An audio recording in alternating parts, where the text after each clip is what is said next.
Goeiemôre. As jy wonder waar sit ek? Ek sit hier in die kerk se sitkamer hier bo. Baie lekker plek in die koffiemasjiene hier agter en so aan. Maar ons lees bietjie Spreuke en ek hoop jy's besig om Spreuke te lees. Nou wat baie belangrik is dat elkeen van ons wysheid nodig het. As jy dink jy weet alles en jy's alright, dan dink ek is jy eintlik op 'n gevaarlike plek. Nou, dis die 6de. Kom ons lees Spreuke 6. En ek wil iets wys hoe mooi praat hy hierso.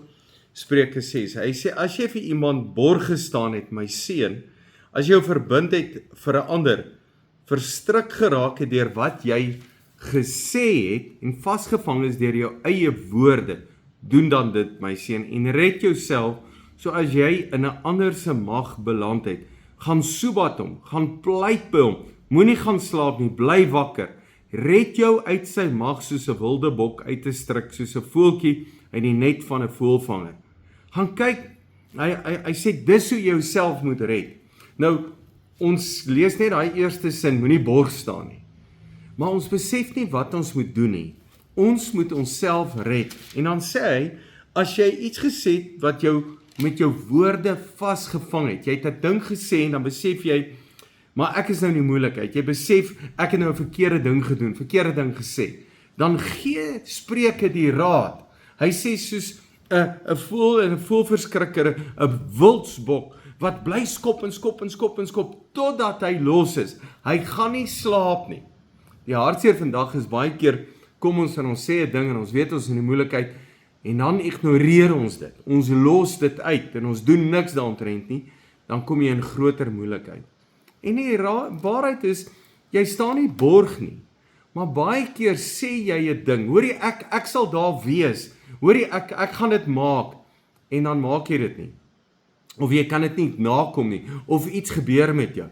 Dan sê die Bybel wat jy moet doen, moet dit nie losstaan, bly praat, gaan hom toe, hy sê, doen dat dit my seun, en red jouself, gaan, as jy vasgevang is, gaan red jouself, gaan soebat, gaan pleit by hom.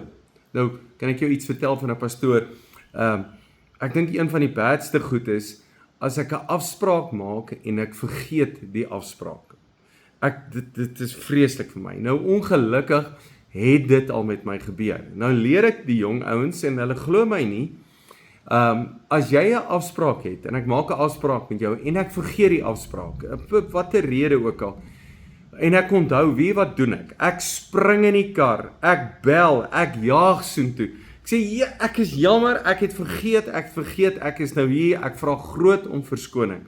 Ek sal dit 10 uur in die nag doen, as ek onthou, en besef ek is in die moeilikheid.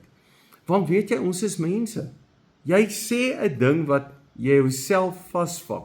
Jy sê 'n ding wat verkeerd is. Nou, in my bediening dink ek het dit al 4 of 5 keer max gebeur.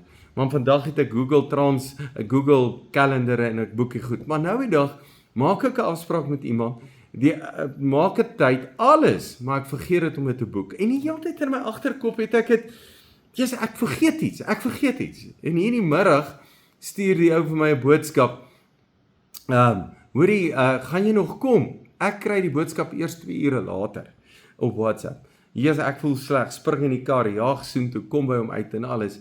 En hy lag, hy sê hy verstaan. Maar dis hoe jy dit regmaak. Nou wil ek vir jou sê, dalk sê jy iets by jou werk wat verkeerd is. Dalk sê jy iets vir jou vrou, dalk sê jy iets vir jou man, dalk sê jy iets vir jou kinders. Wat jy ook al met jou woorde sê wat jou in die moeilikheid bring, dan die raad.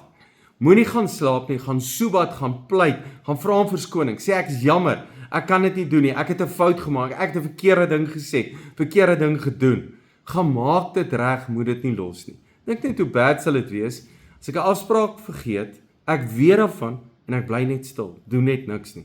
Dit sal bad wees.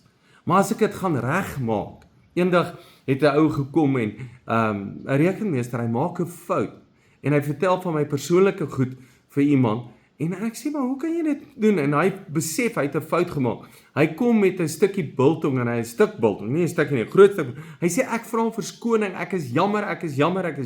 Hy kom pleit by my. Wat doen hy? Hy sê, ek is 'n mens wat 'n fout gemaak het. En dis wat Spreuke sê, as jy 'n mens is en jy het 'n fout gemaak, gaan maak dit dadelik reg. Dankie dat jy vir God se woord luister. Dankie dat God se woord 'n invloed in jou lewe het. Jy is 'n great blessing.